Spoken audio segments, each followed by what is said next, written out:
यहाँ हेर्न सक्नुहुन्छ हामी सबजना साथीहरू मिलेर जाँदैछु हेम्जा खोलातिर यसो घुमघाम गर्न।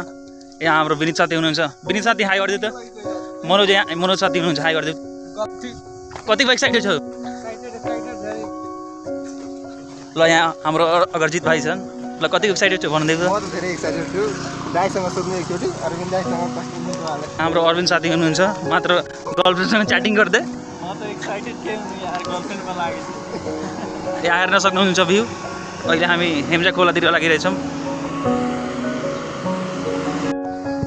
साथीहरू यहाँ हेर्न सक्नुहुन्छ कति राम्रो भ्यू छ। यहाँ सिद्धि खोलानिर हामी आइसकेका छौँ।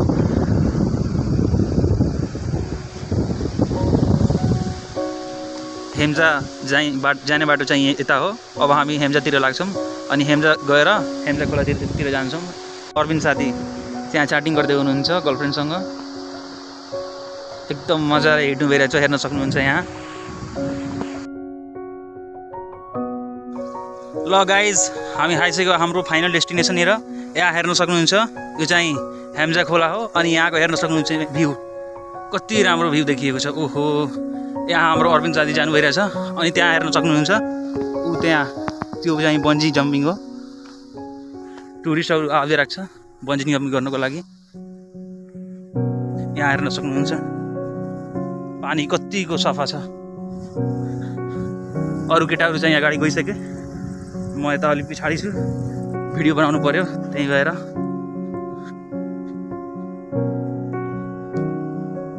म त यहाँ आइसकेको छु। मेरो चाहिँ यो दोस्रो पटक हो।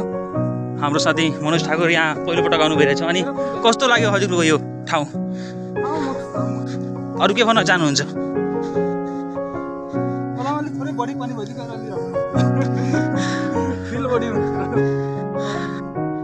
उहाँको गुनासो रहेछ खोलामा बढी अलि पानी भएको भए राम्रो हुन्थ्यो, स्विमिङ गर्नमा नि राम्रो हुन्छ भनेर। तर जति भयो नि ठिक छ, ठिक्कको ठाउँ छ। हामी अब जान लागेको स्विमिङ गर्ने ठाउँमा। ल है गाइस हेर्न सक्नुहुन्छ हामी आइसकेको छौँ हाम्रो लोकेसनमा।